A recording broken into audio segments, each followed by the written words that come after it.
53 எங்கள் மூலமாய் கேள்விப்பட்டது. விசுவாசவன் யார்? கர்த்தரோட பிரியம் யாருக்கு வெளிப்பட்டது? இளைய போலவும் வறண்ட நிலத்திலிருந்து துடிக்கிற வேலை போலவும் அவனுக்கு முன்பாக எழும்பினாய். அவனுக்கு அழகும் இல்லை, சௌந்தரியமும் இல்லை. அவரை பார்க்கும்போது நாம் அவரை விரும்பத்தக்கம் பூவும் அவருக்கு இல்லாதிருந்தது.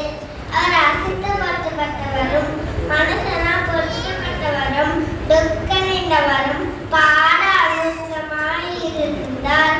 அவரை விட்டு நம்ம முல்லை மறைத்து கொண்டோம். அவர் அசித்தப்பட்டு இருந்தார். அவர் எண்ணாமல் போனோம். மெய்யாகவே அவர் நம்மள பாலை ஏற்றுக்கொண்டு நம்மளோட